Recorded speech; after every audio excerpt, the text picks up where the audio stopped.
Baby sitter wanted. कहानी की शुरुआत में हम एक केबिन को देखते हैं जहां एक लड़की को किसी आदमी ने एक जगह पर बांध कर रखा है।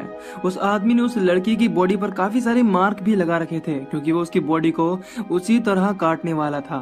इसके बाद वो आदमी एक हथौड़ा लेकर उस लड़की के सर पर मार देता है जिससे उस लड़की की मौत हो जाती है और उसके बाद वो उसकी बॉडी के टुकड़े कर देता है। खैर सीन यहाँ से शिफ्ट होता है और हम एनजी नाम की एक लड़की को देखते हैं जो अपनी मॉम के साथ घर पर प्रे कर रही थी, जिसमें उसकी मॉम गॉड से कहती है कि वो उसकी बेटी की रक्षा करें और उसे डीमंस से बचाएं। असल में एनजी एक छोटे से टाउन में रहती थी और अब वो अपनी आगे की पढ़ाई के लिए दूसरे शहर में जा रही थी। अगले सीन में वो एक हॉस्टल में आ जाती है। जब वो अपने कमरे में आती है तो देखती है कि उसकी रूममेट ने काफी गंदगी कर रखी थी। खैर कमरे में एक ही बेड था जिस वजह से एनजी को सोफे पर सोना होगा। वो बाहर आकर अपनी मॉम से बात करती है और कहती है कि यहाँ सब कुछ ठीक है। इसके बाद वो अपने कमरे में आकर सोफे पर ही सो जाती है। अगले दिन जब वो अपनी रूममेट के साथ कॉलेज जाती है तो उन्हें वहाँ के बोर्ड पर काफी सारे पोस्टर लगे हुए मिलते हैं। उन पोस्टर्स में एक पोस्टर उस मिसिंग लड़की का होता है जिसे हम मूवी की शुरुआत में देख चुके हैं, जिसका नाम रेबेका था। अब एनजी अपनी रूममेट से रेबेका के बारे में पूछने लगती है, जिस पर वो बताती है कि ये लड़की कुछ टाइम पहले ही गायब हुई थी और हो सकता है कि ये अपने बॉयफ्रेंड के साथ चली गई हो।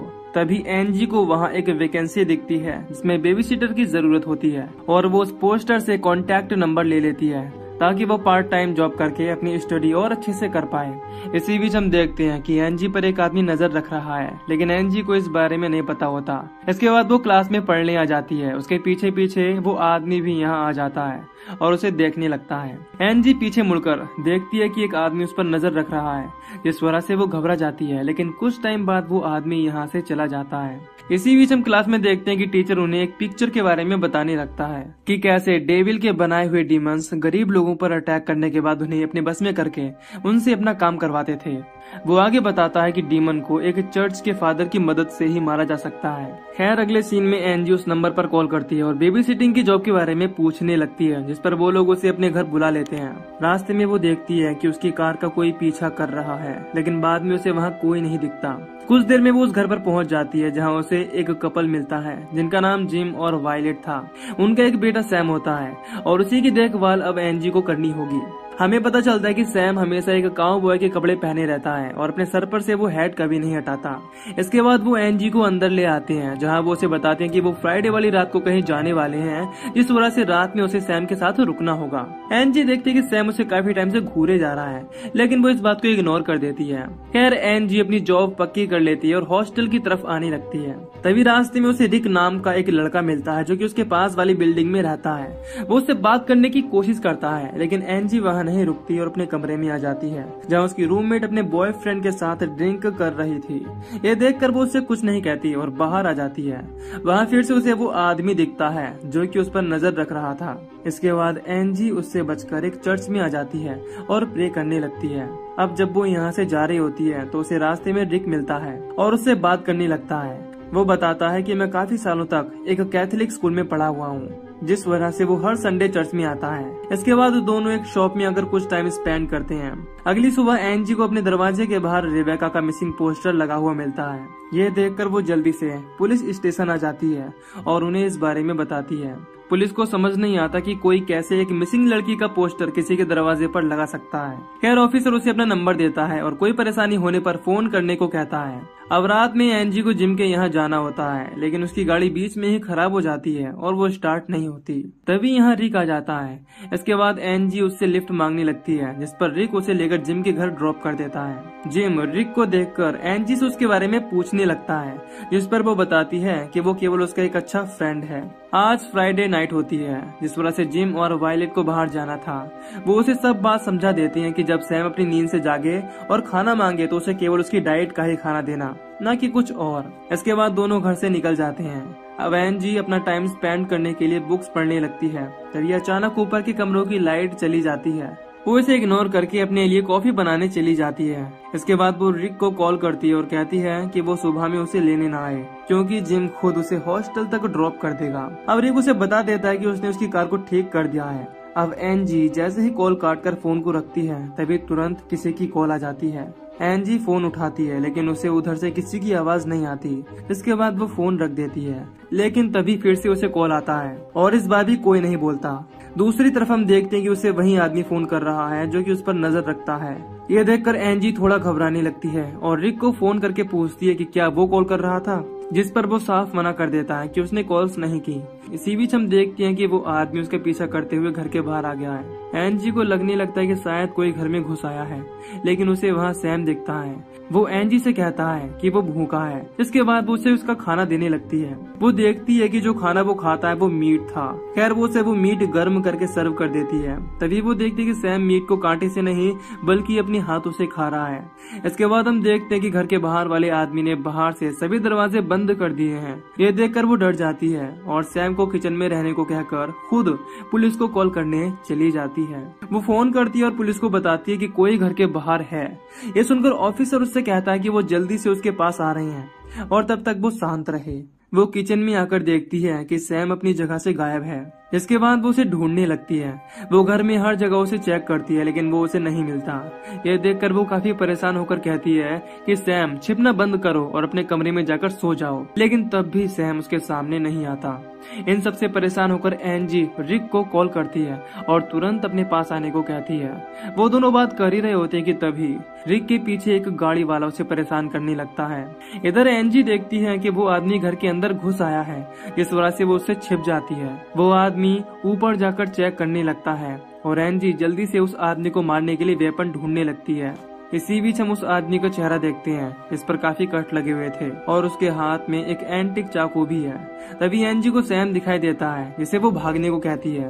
उसकी आवाज सुनकर वो आदमी नीचे आ जाता है और एंजी को पकड़ने लगता है। फिर वो किसी तरह एक गुलदस्ता उठाकर उसके सर पर मारकर उसे बेहोश कर देती है। इसके बाद वो सैम के पास आती है और यहाँ से चलने को कहती है। अब जब वो जीप के पास आती है तो उसे याद आता है कि वो चाबी घर में ही भूल आई है।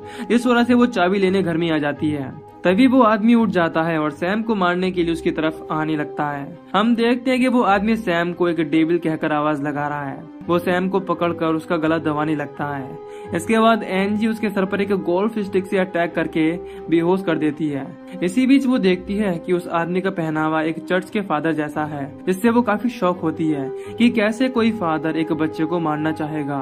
खैर जब वो सैम की तरफ देखती है तो उसे उसके सर पर 2 सींग दिखाई देते हैं। वो सींग को टच करके देखती है तो उसे पता चलता है कि ये असली है और सैम एक डेविल है। इसी वजह से वो फादर उसे चाकू से मारने आया था। अब सैम एंजी से कहता है कि वो भूखा है। ये देखकर एंजी बुरी तरह डर जाती है और यहाँ से भागने लगती है। तभी यहाँ जिम और वायलेट पहुँच जाते हैं। जिम फादर को देखकर कहता है कि उसे तो उसने रोमानिया में ही मार दिया था, तो फिर ये जिंदा कैसे हो गया। इसी बीच फादर उठने की कोशिश करता है, लेकिन जिम चाकू लेकर उसका गला ही काट देता है ताकि वो फिर से जिंदा ना हो पाए। इसके बाद वो एंजी के पास आता है और कहता है कि अब वो यहाँ से नहीं जा सकती। वो उसे एक पंच मारकर बेहोश कर देता है और उसे केबिन में जाकर बांध देता है। अब जिम वायलेट से कहता है कि अब हमें इस जगह को भी छोड़कर जाना होगा, क्योंकि अब धीरे धीरे सबको सैम के बारे में पता लग रहा है, इसीलिए हमें आज रात ही निकलना होगा। वायलेट उससे कहती है कि वो सैम के लिए खाना पैक कर ले, जिस पर वो कहता है कि इस बात की चिंता ना करो, क्योंकि वो शहर से एक लड़की को किडनैप करके लाए हैं। इसके बाद वो गाड़ी में से उस लड़की को निकाल लेता है और केबिन में ले जाकर उसे टेबल पर लेटा देता है। एंजी भी यहाँ होती है और ये देखकर वो रोने लगती है। अब जिम उसे सब सच बताता है कि सैम एक डेविल का बेटा है और वो फीमेल्स का ही मीट खाना पसंद करता है। वो आगे बताता है कि आज पहली बार वो केबिन में एक लड़की को काटते हुए किसी से बात कर रहा है, क्योंकि आज से पहले उसने अकेले ही केबिन में आकर लड़कियों को काटा है। वो उसे रिबेका के बारे में भी बता देता है कि उसी ने उसे किडनैप करके सैम को खिला दिया। इसके बाद जिम उस लेटी हुई लड़की के कपड़े उतारकर उस पर मार्क बना देता है। अब कुछ टाइम बाद वो उसके सर पर एक हथौड़े से अटैक करने लगता है। ये देखकर एंजी चिल्लाती है, जिस पर जिम उसके पास जाता है और उसे ये सब देखने को कहता है, क्योंकि अगला नंबर उसी का था। इसके बाद वो उस लड़की के पास आकर हथौड़े से अटैक कर देता है, जिससे वो लड़की तुरंत ही मर जाती है और उसने रिबेका को भी इसी तरह मारा था।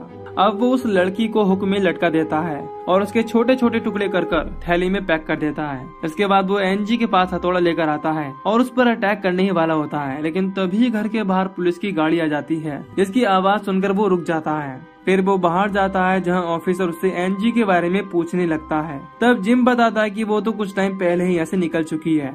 यह सुनकर ऑफिसर को उन पर शक होने लगता है, लेकिन वो कुछ नहीं कहता और यहाँ से जाने लगता है। जाते वक्त वो जिम की गाड़ी की नंबर प्लेट को नोटिस करता है। उसकी गाड़ी का नंबर इस शहर का नहीं था।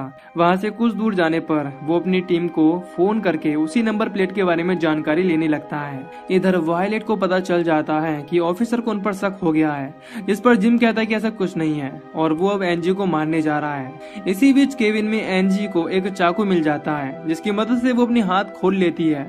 जब जिम यहाँ आता है तो वो उसी चाकू को उसके पैर में घुसा देती है और मौका पाकर यहाँ से भागने लगती है। वो भागकर एक पेड़ के पीछे छिप जाती है, जहाँ उसे रिक मिलता है, जो कि इस वक्त बेहोश था। यानी जिम ही उस पर अटैक करके उसे यहाँ लाया था। खैर एनजी उसे मरा समझकर दूसरी जगह चली जाती है। तभी हम देखते हैं कि रिक की आंखें हिल रही हैं। इधर एनजी उसके घर से दूर भागने लगती है, लेकिन उसे जिम देख लेता है और अपनी बाइक से उसका पीछा करने लगता है। वो उस पर अटैक करके उसे फिर से बेहोश कर देता है। इसके बाद वो उसे उठाकर केविन में ले आता है और उसके पैर में हुक लगाने लगता है, जिससे वो उसे उल्टा लटकाकर मार सके। लेकिन तभी यहाँ वो ऑफिसर आ जाता है और उस पर गन पॉइंट करके जिम से सरेंडर करने को कहता है। वो उसके हाथों को बांध ही रहा होता है, तभी अचानक से वायलेट आकर कुल्हाड़ी से उस पर अटैक कर देती है, जिससे वो जख्मी हो जाता है। इसी बीच एनजी ऑफिसर की गन उठा लेती है और वायलेट को शूट करके मार डालती है। इसके बाद वो जिम को भी शूट करके मार डालती है। अब ऑफिसर उसे लेकर कार में आ जाता है और यहाँ से चलने को कहता है, लेकिन एनजी जाने से मना करती है, क्योंकि वो डेविल यानी कि सैम अभी जिंदा था। तभी यहाँ सैम आ जाता है और चाकू की मदद से ऑफिसर को मार डालता है। फिर वो एनजी की तरफ बढ़ता है और कहता है कि उसे भूख लग रही है। वो जल्दी से भागकर केविन में आ जाती है और दरवाजे को बंद कर लेती है, लेकिन उसका कोई फायदा नहीं था। सैम अंदर आ जाता है। एनजी उसे वहाँ रखी मीट के पैकेट देने लगती है, लेकिन सैम केवल उसके ही पीछे पड़ा हुआ था। इसी बीच एनजी देखती है कि वो हुक सैम के पैर में फंस गया है, इसीलिए वो जल्दी से उस रस्सी को खींचकर उसे उल्टा लटका देती है और बाद में उस पर एक रॉड से अटैक करके मार डालती है। अब सुबह भी हो चुकी थी। एनजी कार को लेकर यहाँ से जाने लगती है, लेकिन कार उससे ड्राइव नहीं होती। तभी यहाँ पुलिस आ जाती है और उसे हॉस्पिटल में एडमिट करा देती है। जब उसे होश आता है तो उसके सामने रिक होता है, जो कि बिल्कुल ठीक था। एनजी ये देखकर काफी खुश होती है। तभी एक ऑफिसर उससे सवाल करने लगता है। वो बताता है कि उन्हें उस घर से कपल, उनके सीनियर ऑफिसर की डेड बॉडी और 20 लड़कियों के कंकाल मिले हैं, लेकिन उन्हें कहीं भी उस बच्चे की लाश नहीं मिली, जिसका मतलब था कि सैम अभी जिंदा है। एनजी ये खबर सुनकर शॉक होती है, क्योंकि उसने खुद ही उसे मारा था। तभी यहाँ उसकी मॉम आ जाती है और उसे शांत कराती हैं। दूसरी तरफ हम एक कपल को देखते हैं, जो कि बेबी सिटर वांटेड का पोस्टर लगा रहे हैं और उनका बेटा कोई और नहीं बल्कि सैम ही होता है। इससे हम समझ पाते हैं कि ये डेविल कभी मर नहीं सकता और ये एक कपल के पास जाकर उन पर अपना काबू करके अपना काम निकलवाता है। इसी वजह से वो कपल डेविल के गुलाम बनकर लड़कियों को किडनैप करके उसे उनका मीट खिलाते थे। हमें ये भी पता चलता है कि वो फादर सैम को ही मारने आया था, क्योंकि वो जानता था कि सैम के अंदर का शैतान दुनिया के लिए एक खतरा है। कहानी के आखिर में हम देखते हैं कि एनजी रिक के साथ वापस से उसी घर के पास आई है और वहाँ से वो एंटीक चाकू लेकर जाने लगती है, यानी अभी भी वो सैम के पीछे है। और इसी सीन के साथ ये मूवी यहीं पर खत्म हो जाती है। तो दोस्तों, अगर आपको इस मूवी की एक्सप्लेनेशन पसंद आई हो तो वीडियो को लाइक और चैनल को सब्सक्राइब कर दीजिए। मैं मिलूंगा आपसे न्यू वीडियो में। Till then take care, love you, bye bye.